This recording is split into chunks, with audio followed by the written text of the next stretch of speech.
청명은 누구의 것일까요? 전통의 맛을 담은 이름 청명을 두고 법적 분쟁이 벌어졌습니다. 한쪽은 오대째 전통주를 빚어온 장인, 다른 한쪽은 발효명인으로 전통주 열풍을 이끈 인물입니다. 과연 청명이라는 이름은 누구의 손에 돌아가게 될까요? 안녕하세요. 상표 전문 변호사 김현정입니다. 오늘은 전통주 청명 상표 분쟁을 통해 기억되는 브랜드가 되기 위해 무엇을 고민해야 하는지 함께 살펴보겠습니다. 상표는 말 그대로 내 상품이라는 걸 알려주는 이름표입니다. 그런데 이 이름표 먼저 쓰기만 한다고 내 것이 되지 않죠? 등록해야 비로소 권리를 가질 수 있습니다. 그래서 저는 늘 강조하고는 합니다. 상표 등록 먼저 하셔야 합니다 하고요. 다만 보통 명칭이나 흔한 단어는 등록이 어렵습니다. 그럴 땐 그 이름을 들었을 때 누구의 상품인지 단번에 떠오르도록 만들어야 합니다. 쉽게 말해 기억 속에 각인되어야 한다는 것이죠. 여기서 이런 질문이 생깁니다. 한때 상표였던 이름이 시간이 지나면 아무나 써도 되는 말이 될 수 있을까? 실제 그렇습니다. 사람들의 인식이 바뀌면 상표도 그 지위를 잃을 수 있어요. 바로 그 변화를 겪은 이름 청명의 이야기를 하려고 합니다. 청명이라는 이름이 처음 상표로 등록된 건 1997년 주식회사 두산경월의 출원에 의해서였습니다. 이 회사는 나중에 소주 브랜드 처음처럼을 만든 주식회사 두산의 전신이기도 하죠. 당시에는 별다른 문제 없이 등록이 되었고요. 2002년에는 영문을 결합한 상표도 추가로 출원에 등록됐습니다. 이후 누군가 청명향이라는 상표를 출원해 등록을 받았는데요. 두산 측에서 자신들의 선등록 상표 청명과 출처가 같아 보일 수 있다며 무효 심판을 청구했고 실제로 그 등록은 무효가 됐습니다.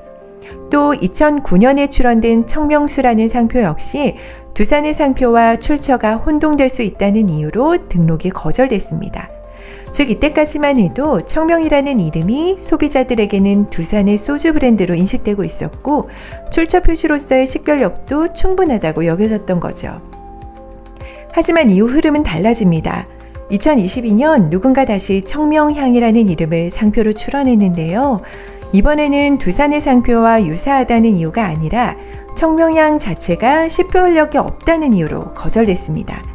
과거에는 청명이 하나의 브랜드처럼 인식되었기 때문에 출처 혼동이 문제였지만 이번에는 청명향이 전통주 그 자체를 가리키는 보통 명칭처럼 인식된다는 판단이 나온 겁니다. 결국 소비자 인식의 변화가 상표의 운명을 바꾼 셈이죠. 2024년 청명주를 둘러싸고 중원당 김영섭 대표와 발효연구가 한영석 씨 사이에 본격적인 상표 분쟁이 벌어집니다. 김영섭 대표는 2024년 7월에 청명, 청명곡, 청명주곡을 먼저 상표로 출원했고 이후 한영석 측에 상표 사용을 자제해달라고 요청합니다. 하지만 한영석 측은 한 달 뒤인 8월 한영석 청명소주, 한영석 청명주 등을 뒤늦게 출원하면서 우선심사 제도를 이용해 심사 결과를 먼저 받아보게 돼요. 즉 출원은 김영섭이 먼저, 결과는 한영석이 먼저 받게 된 상황인 거죠. 이제 쟁점은 단순한 출원 시기가 아니라 청명이라는 이름이 아직도 상표로서 기능할 수 있는가로 옮겨가게 됩니다.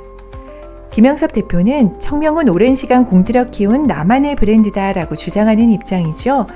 반대로 한영석 연구가는 청명은 절기의 이름이자 전통주를 뜻하는 일반적인 이름이 됐으니 누구나 쓸 수 있는 표현이다라고 반박하는 입장입니다. 결국 특허청은 이 논쟁에서 한영석의 주장에 손을 들어줬습니다. 청명은 절기 이름이자 전통주를 대표하는 일반적인 표현으로 굳어졌기 때문에 이제는 누구의 브랜드라고 보기 어렵다. 이런 판단 하에 한영석 청명소주 상표 등록을 최종 승인한 겁니다. 이 결정에서 우리는 중요한 메시지를 읽을 수 있습니다. 단지 먼저 출원했다거나 오래 사용해왔다고 해서 상표가 인정되지는 않는다는 것이죠. 이제는 청명이라는 이름 자체가 수요자는 물론 특허청 내부에서도 브랜드로 보기 어렵다는 인식이 자리 잡고 있다고 볼 수 있습니다. 이런 흐름은 김영섭 대표에게는 불리한 결과라고 봐야 할 것 같습니다. 먼저 출원한 청명 상표도 같은 이유로 등록이 거절될 가능성이 높기 때문이죠. 다만 함께 출원한 청명곡, 청명주곡처럼 청명과 다른 단어를 조합한 이름이라면 새로운 식별력을 가질 수 있는 여지가 있습니다.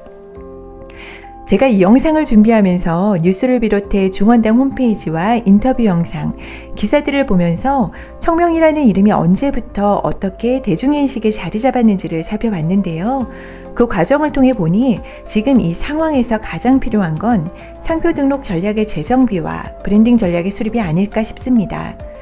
등록은 어렵게 됐지만 그 이름이 누구의 손끝에서 빚어졌는지를 기억에 남게 하는 일, 그게 이제 남은 과제라고 보이고요. 이번 사건은 우리에게 중요한 메시지를 줍니다. 브랜드가 되려면 상표 등록이 먼저 필요합니다. 하지만 그 이름이 소비자들에게 누구의 것인지 인식되지 않는다면 설령 등록을 했다고 해도 충분히 보호하기 어렵다는 것이죠. 단순히 오래 쓰는 것만으로는 부족하고요. 식별력을 확보할 수 있는 전략, 다시 말해 사람들이 그 이름을 들었을 때 아, 그 브랜드 하고 떠올릴 수 있는 브랜딩 작업이 꼭 필요합니다. 예를 들어 홍진경의 김치 브랜드 더김치는 식별력이 부족해 상표 등록은 안 됐지만요. 소비자들은 이미 브랜드로 인식하고 있죠. 신뢰를 주는 인물과 결합된 이름은 그 자체로 강력한 브랜드가 될 수 있는 걸 보여주는 사례라고 생각합니다. 제가 블로그에도 쓴 글이 있는데요. 조만간 따로 영상에서 다뤄보겠습니다. 상표는 단순한 이름이 아닙니다. 그 이름을 들었을 때 사람들이 누구의 상품인지 떠올릴 수 있어야 비로소 브랜드가 되는 거죠. 결국 브랜드는 등록으로 시작되지만 기억으로 완성됩니다. 전통주라는 귀한 유산을 이어가기 위해 각자의 방식으로 애써오신 김영섭 대표님과 한영석 발효연구가님, 이름을 둘러싼 갈등은 있었지만 결국 이 전통이 더 널리 기억되고 사랑받게 되는 길로 이어지기를 바라고요. 두 분 모두 좋은 브랜드로 또 오래 기억되는 이름으로 이어지기를 바랍니다. 또 전통을 잇기 위해 노력하시는 여러분들께서도 현재는 영향력이 작을지라도 상표 등록과 브랜딩을 통해 브랜드의 정체성을 정립해 나가시면 좋겠다는 말씀도 드립니다. 상표 전문 변호사 김현정이었습니다. 시청해 주셔서 감사합니다.